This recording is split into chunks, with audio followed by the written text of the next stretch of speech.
welcome Vanessa Garrison, co-founder and director, Operations, GirlTrek. Good morning. Can you guys hear me? I just want to make sure. If you were here yesterday for day one, then you'll understand this.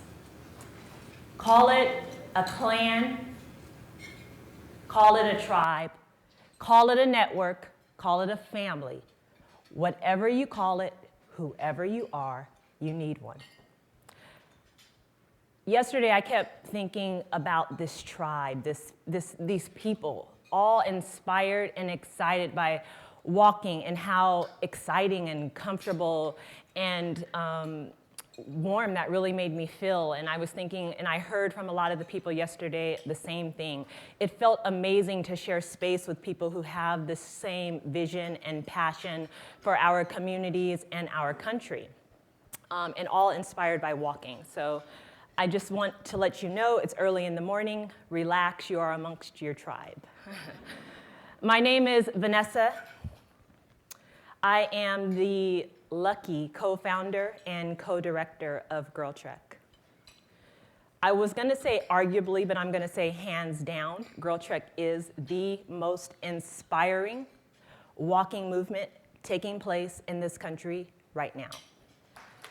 It is literally thousands of women and girls, many of them right now lacing up their sneakers, all committed to the daily habit of walking. Walking to heal their bodies, to heal their families, to heal their communities. Women who are inspired by the walking warriors of our past. I'm talking about freedom seekers like Harriet Tubman, who literally walked herself to freedom. The women of the Montgomery bus boycott who refused to ride and instead walked and ushered in a new civil rights era for all of us. The type of walking that has transformed past and will transform our future. These women like Nan, 90 years old in Philadelphia, who just last week put out a call to action to churches across the country to walk with her. And in Nan's words, if I don't inspire women to walk, who will? Nan said she started walking when she was 70. She's 20 years strong. She's committed to walking. Women like this community in Sacramento, California.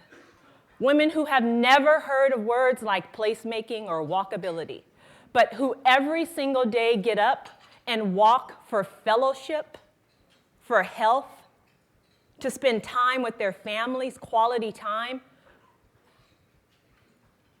who probably don't have sidewalks all the time, or crosswalks, or safe neighborhoods, but they push on every day as an example, and they inspire girls like this. A family of sisters and cousins right here in Washington, D.C., who themselves, as young as they are, commit to a daily habit of walking, whose mother inspired them to get out every single day. When I stand up here, I have these girls in my mind. I think about Nan. I think about those women in Sacramento. They inspire me. They inspire me to do the hard work every single day. I know that all of you have people like this who drive your mission, who inspire you to do this work, who make us all understand that this is urgent, that our communities need to change, that we are facing a significant health crisis, that these girls are part of a generation, literally the least active generation, that they will live less than their parents. I see these girls in my mind, and I'm inspired to do the hard work. So I'm going to challenge all of you guys here in this room that it's fun to meet with our tribe and to exchange business cards and to go, oh, I can't believe what you're doing in your community in Boston and Portland. It's so walkable. I've heard Portland. I'm from Seattle, Pacific Northwest, very walkable. But that's the easy work. The harder work is how do we harness that energy and take it outside of this room and serve Nan and her community in Philadelphia, and serve those women in their communities in Sacramento, and serve, most importantly, these young girls here in Washington, D.C. How do we do that?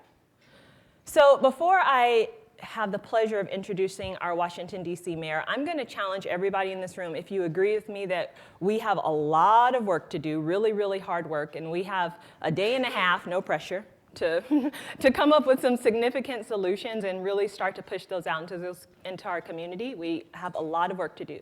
If you agree with me that we have a lot of work to do, then I'm going to ask you to participate in a little bit of call and response with me, because I can't actually see your faces. So I think you think we have a lot of work to do, but I don't know. And I want to hear it. And so if I were a part of the Girl Scouts or the Boy Scouts, which I never was, that would have been my tribe, and I would have said, raise your right hand and repeat after me. But that's not my tribe. So if you have ever had the pleasure of visiting an African American church, there's a little portion in almost every church in the country where the minister, preacher, clergy, of which I am not, although I am a walking evangelist, feel free to call me that. In most African American churches, you will find a preacher, and he will say at some point in the service to his congregation, I want you to look to your neighbor and say neighbor, right? And this is instructions he gives them. And usually he says, say neighbor, and he'll say, it's going to be all right. That's important, because we need to affirm really even the simplest things. It's going to be all right is really important.